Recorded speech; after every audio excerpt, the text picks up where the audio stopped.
तो हेलो बच्चों, एक बार पुनः स्वागत है आप सभी का राहुल एकेडमी की एक और बेहतर वीडियो में। प्यारे बच्चों, आशा करते हैं आप सभी लोग बढ़िया होंगे, स्वस्थ होंगे और अपनी अपनी पढ़ाई को बेहतर तरीके से कर रहे होंगे। तो प्यारे बच्चों, आज की इस वीडियो में हम लोग पढ़ने वाले क्लास 12 की केमिस्ट्री का वैद्युत रसायन चैप्टर के अंतर्गत एक बहुत ही गजब की टॉपिक जो आपके बोर्ड एग्जाम के दृष्टि से बहुत ही ज्यादा महत्वपूर्ण है। हर साल आपके बोर्ड के एग्जाम में ये क्वेश्चन पूछा जाता है और जितना इंपॉर्टेंट ये नियम है उतना ही कई गुना इसका इंपॉर्टेंट न्यूमेरिकल है, जो 100% आपके बोर्ड के एग्जाम में इसका न्यूमेरिकल 3 नंबर में पूछा जाता है। ठीक है, तो प्यारे बच्चों, वीडियो शुरू करने से पहले यदि आप हमारे यूट्यूब चैनल पर नए आए होंगे तो चैनल को सब्सक्राइब कर लीजिए, वीडियो पूरा देखिए। वीडियो यदि आपको पसंद आती है तो वीडियो को लाइक करिए और साथ ही साथ चैनल को सब्सक्राइब करना न भूलिएगा।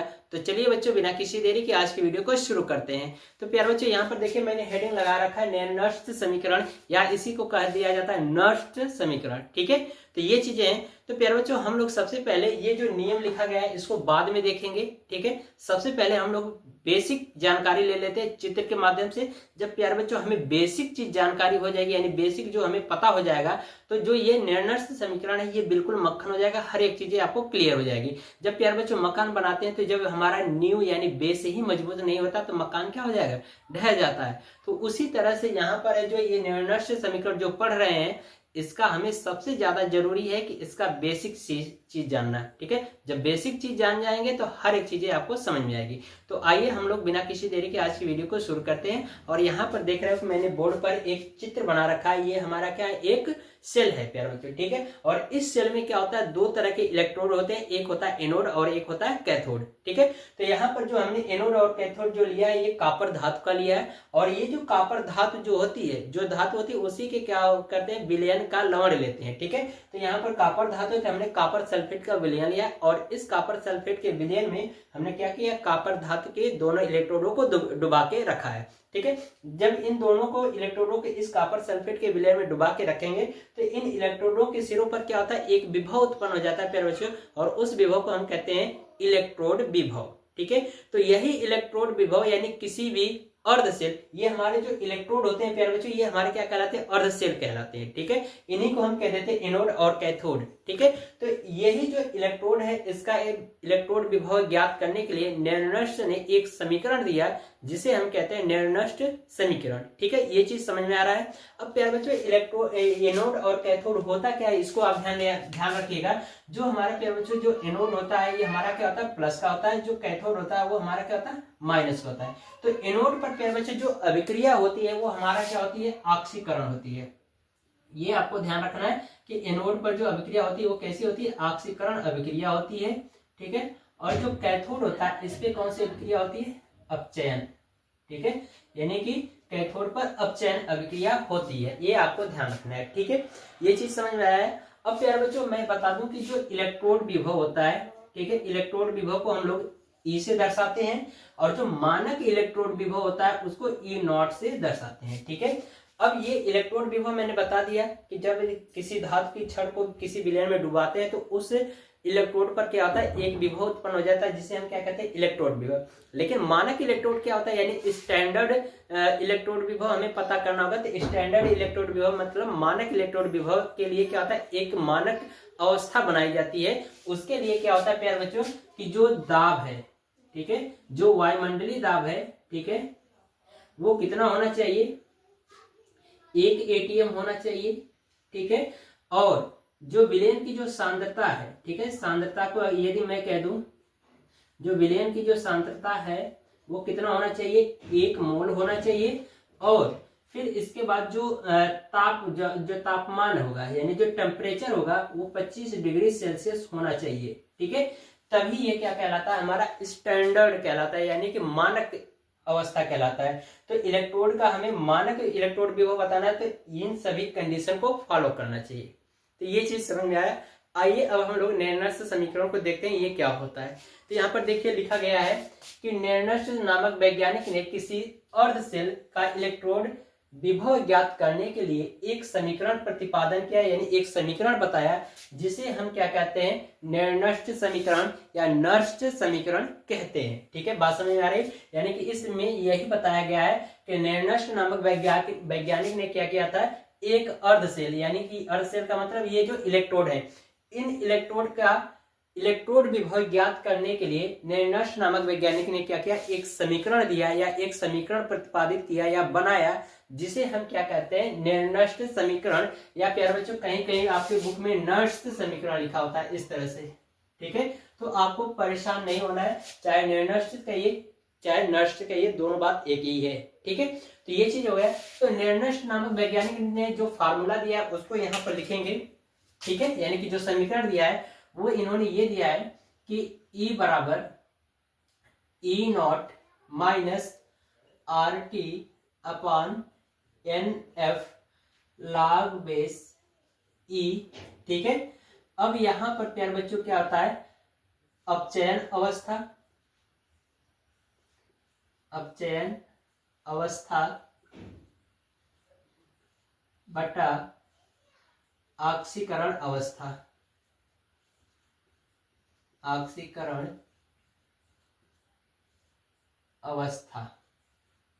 ठीक है, ये हमारा नेर्नस्ट नामक वैज्ञानिक ने एक समीकरण दिया है। ठीक है, इसी समीकरण से हम क्या करते हैं, किसी भी इलेक्ट्रोड का इलेक्ट्रोड विभव ज्ञात कर सकते हैं। तो आइए हम क्या करते हैं, किसी इलेक्ट्रोड के लिए अभिक्रिया देखते हैं, फिर उसका इलेक्ट्रोड विभव का मान ज्ञात करेंगे। ठीक है, तो यहाँ पर प्यारे बच्चों मैं एक अभिक्रिया बना रहा हूँ। मान लीजिए कि हमारा एक कोई धातु है। ठीक है, मान लेते हैं कि ये कोई धातु है जो अपने अंदर से n इलेक्ट्रॉन बाहर निकाल देगा।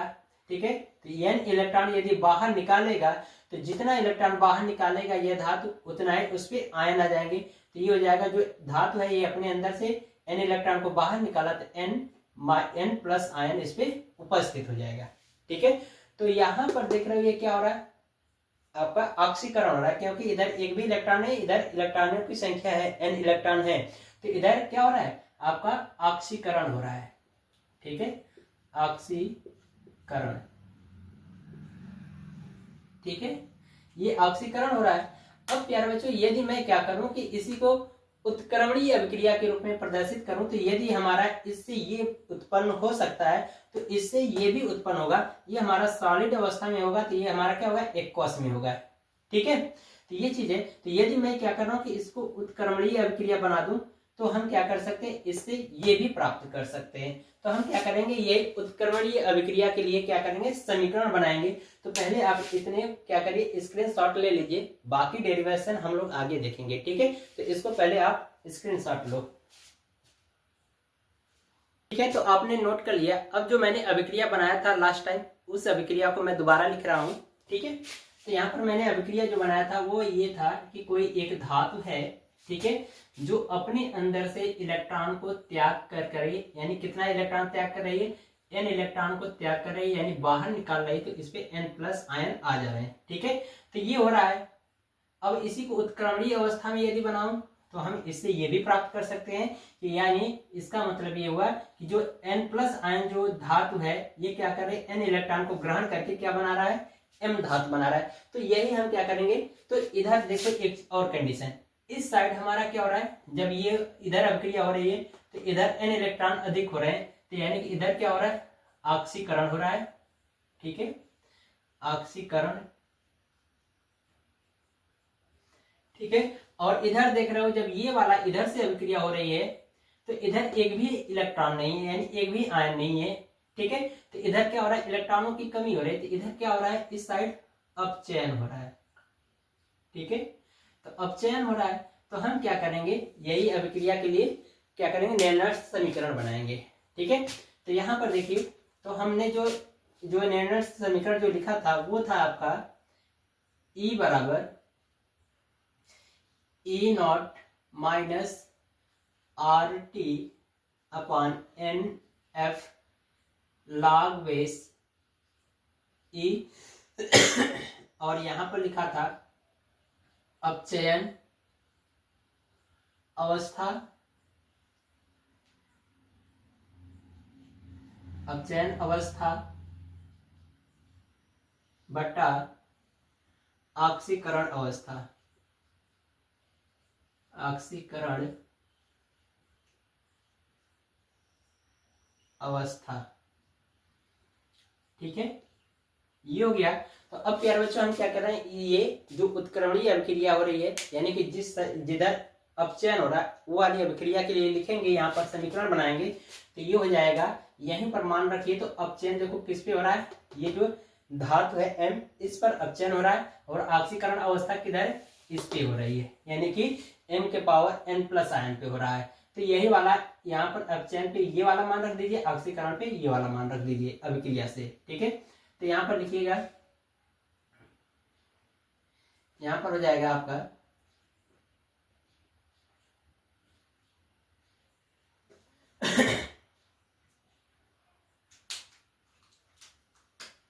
यहाँ पर लिखेंगे E बराबर E0 माइनस RT बटा NF log बेस E, और अपचयन किस पे हो रहा है, ये।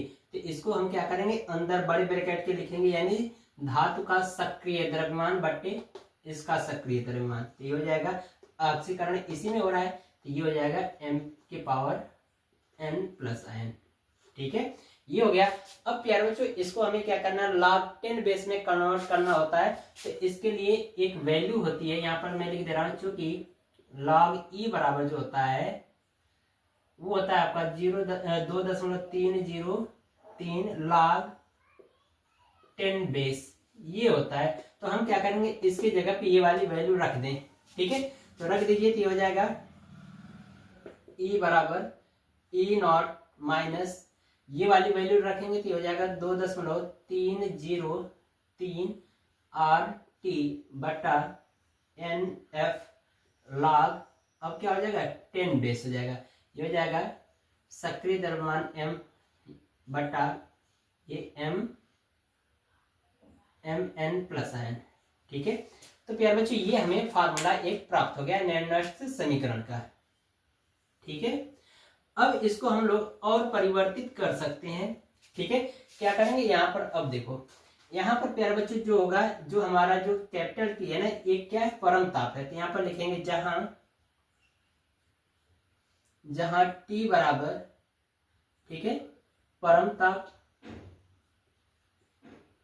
ठीक है, और इसका मान कितना होता है 298 केल्विन। ठीक है, कैपिटल T होता है ये। ठीक है, इस फार्मूले में ये हमारा क्या होता है, परम ताप होता है, जिसका मान होता है 298 केल्विन। ठीक है, और यहाँ पर जो R है, कैपिटल R, ये हमारा क्या होता है, गैस स्थिरांक होता है, गैस स्थिरांक। ठीक है, और इसका मान प्यारे बच्चों होता है 8.314 जूल प्रति केल्विन मोल। ठीक है, ये कैपिटल R यानी गैस स्थिरांक का मान होता है। अब यहाँ पर प्यारे बच्चों जो देख रहे हो, जो N है ना, ये इलेक्ट्रॉनों की क्या है, संख्या है। ठीक है, तो इलेक्ट्रॉनों की ये क्या होगी, संख्या होगी। और फिर इसके बाद जो कैपिटल F है, ये हमारा क्या होता है, फैराडे नियतांक होता है। तो ये हो जाएगा फैराडे नियतांक। ठीक है, और इसका मान होता है 96,500 कूलाम प्रति मोल। ठीक है, ये इसका मान होता है कैपिटल F का। ठीक है, और यहां पर प्यारे बच्चों जो कैपिटल M है, ये शुद्ध अवस्था में धातु का मोलर सांद्रण होता है, जिसका मान यहाँ पर होता है, कैपिटल M का मान कितना ले लिया जाएगा, 1 ले लिया जाएगा। ठीक है, तो अब यही सारी जो चीजें लिखी गई, जो मान लिखे गए, हम क्या करेंगे, यहाँ पर पुट करेंगे। ठीक है, जब रखेंगे तो हमें एक और नया समीकरण मिल जाएगा, वो भी हमारा क्या कहलाएगा, निर्णय समीकरण कहलाएगा। ठीक है, तो आइए यहीं पर मान रख के देखते हैं। ठीक है, तो इसको हटा दे रहा हूं, थोड़ा सा स्पेस मिल जाएगा। ठीक है, तो ये हो जाएगा। तो यहाँ पर आप देखिए इस साइड, तो यहीं पर मान रखिए सबका, R T और F का मान यहां से रख दीजिए। ये हो जाएगा E बराबर E0 माइनस, ये हो जाएगा 2.303 गुणे R का मान यहां से 8.314 गुणे। ठीक है, यहां से रख दीजिए फैराडे क्या नाम है, ये हो गया परम ताप का मान 298 बटा n गुणे F का मान हो जाएगा 96,500। ठीक है, और फिर इसके बाद log, यहाँ पर देखिए जगह नहीं तो मैं इधर लिख दे रहा हूं, log ये हो जाएगा कैपिटल M का मान जो होता है 1 रख दीजिए। ठीक है, रख भी सकते हो नहीं भी रख सकते हो, कोई दिक्कत नहीं है, तो मैं ऐसे ही रहने दे रहा हूं। ठीक है, ये बट्टा हो जाएगा आपका, यहाँ पर log 10 बेस होगा और ये हो जाएगा m के पावर, ठीक है, n प्लस आयन। ठीक है, ये हो जाएगा। अब प्यार बच्चों इसी का यदि हम मल्टीप्लाई करा दें पूरा ना, तो इसका जो मान निकल करके आ जाएगा वो होगा 0.0591। ठीक है, इन सबको हल कर देंगे, इसका इसमें गुणा करा के 96,500 का भाग कर देंगे तो आ जाएगा 0.0591 आ जाएगा। ठीक है, तो यहीं पर मान रखिए तो हो जाएगा फार्मूला आपका E बराबर, इधर देखिए E बराबर E0 माइनस 0.0591 बटा n log 10 बेस, ये हो जाएगा m बटा m प्लस आई, m प्लस क्या ना n, m के पावर n प्लस आयन।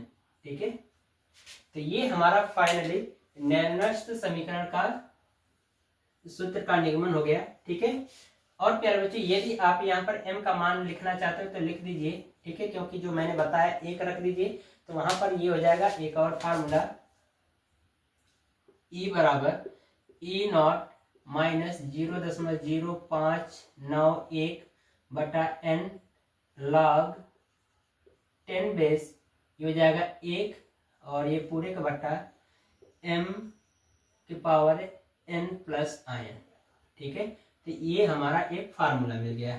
ठीक है, तो अब प्यारे बच्चों प्रश्न में आपको क्या होगा कि E0 का मान दिया रहेगा और इसकी सांद्रता का मान दिया रहेगा धातु का।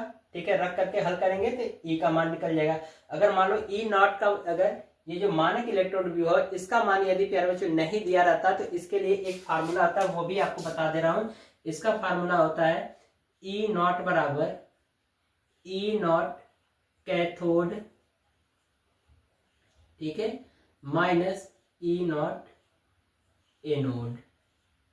ठीक है, ये आपको फार्मूला याद रहना चाहिए। इस फार्मूले से हम क्या करेंगे, E0 का मान निकाल लेंगे। ठीक है, तो प्यारे बच्चे इस तरह से जो आज की हमारी वीडियो है वो कंप्लीट होती है। तो आशा करते हैं आपको हर एक चीजें समझ में आई होगी। यदि प्यारे बच्चे ये वीडियो आपको पसंद आएगा तो वीडियो को लाइक कर दीजिए और साथ ही साथ चैनल को सब्सक्राइब कर लीजिए। मिलते हैं इसी तरह से एक और मजेदार वीडियो के साथ, तब तक के लिए गुड बाय, थैंक यू, जय हिंद, टेक केयर।